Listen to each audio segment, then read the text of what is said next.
Hey, my friends, what's going on? I hope everyone's good.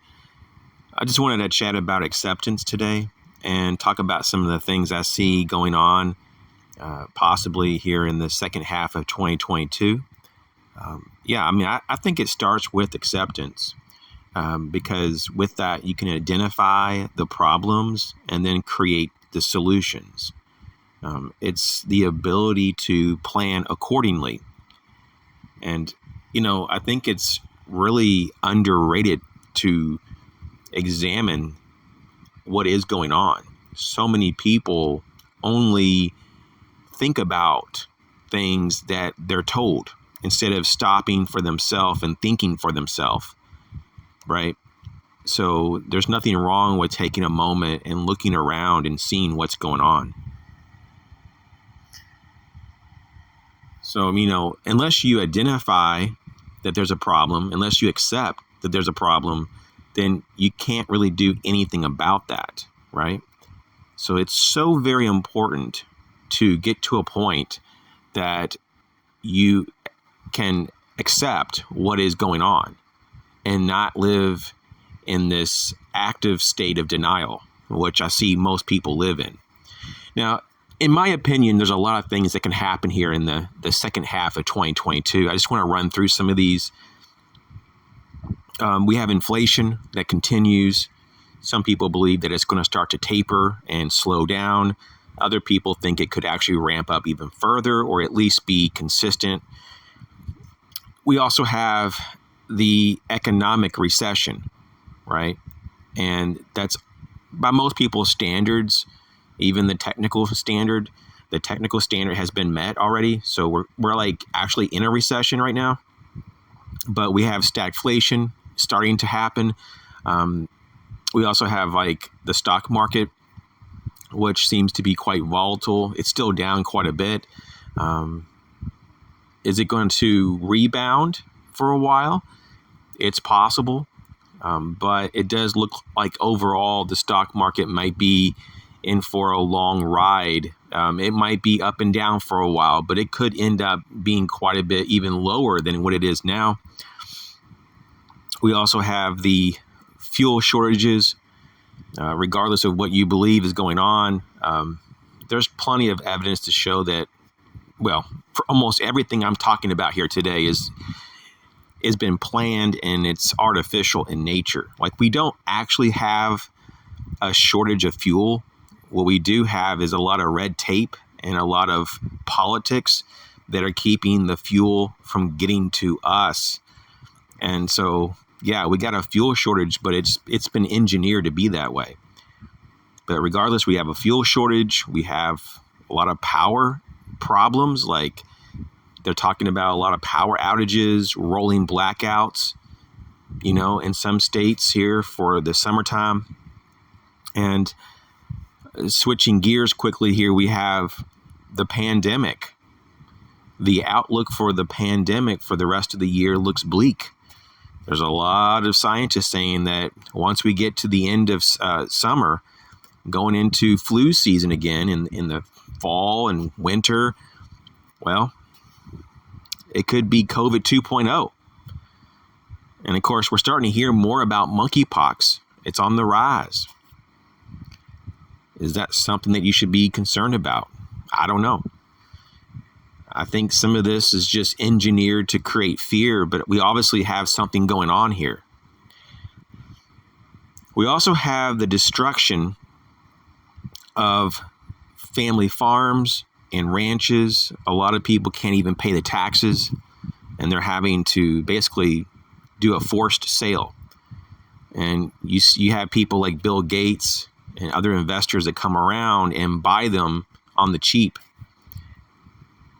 And so this is what's going on. We basically have a monopoly of farmland in our country here by billionaires, by very wealthy investors, by foreign entities.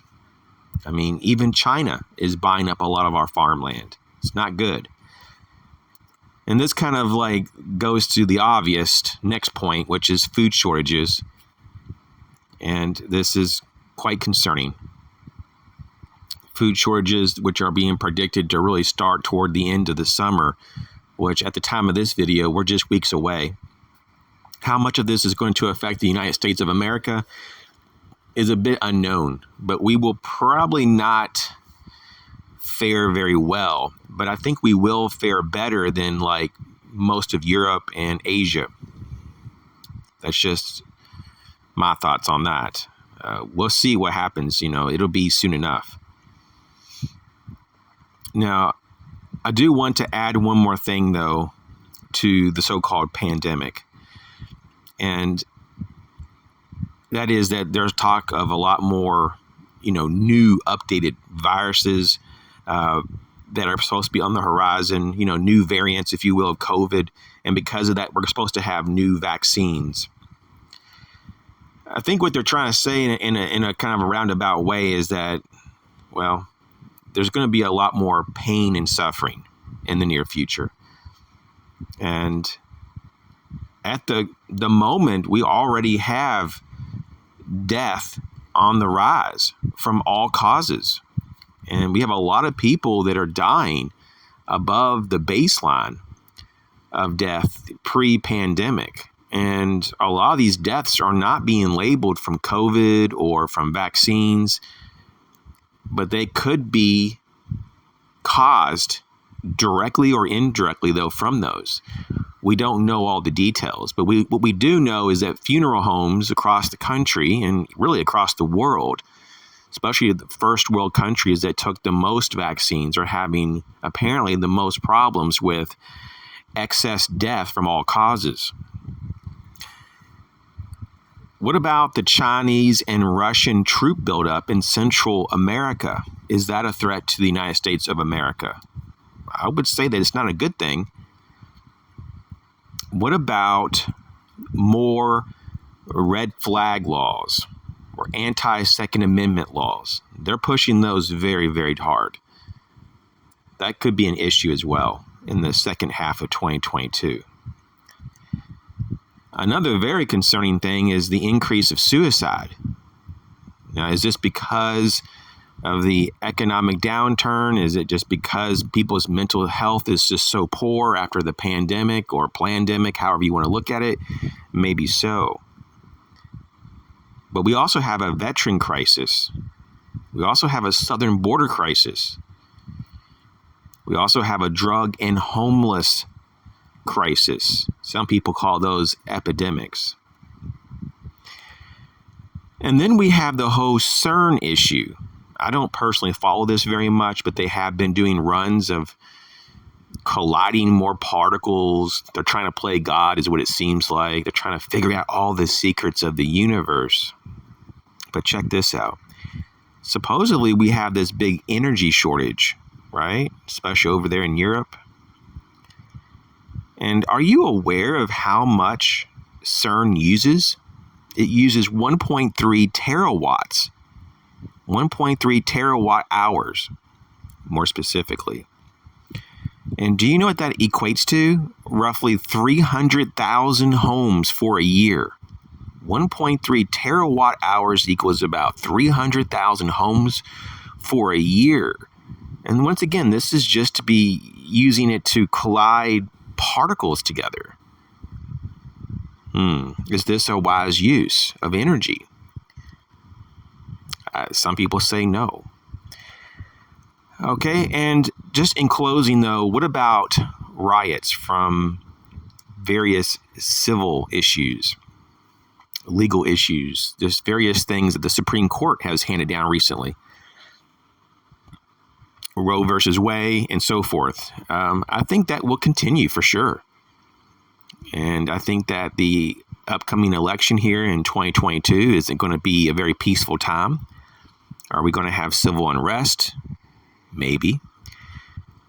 I think we already have civil unrest. But, I mean, is it going to get much worse? Probably so. But we shall see. And what about World War III? It's almost like people have kind of like stopped talking about that. That is a possibility still. Just as an EMP strike, just like any kind of attack on our infrastructure. These things could happen at any time. So it's always very smart to be prepared. So what do you think about all this? Do you think it's smart to be aware of all this? Do you think it's a good idea to accept that these are real threats and to have a plan? I think so. Let me know what you think about all this, though, in the comment section. Thanks for your support. We'll talk later.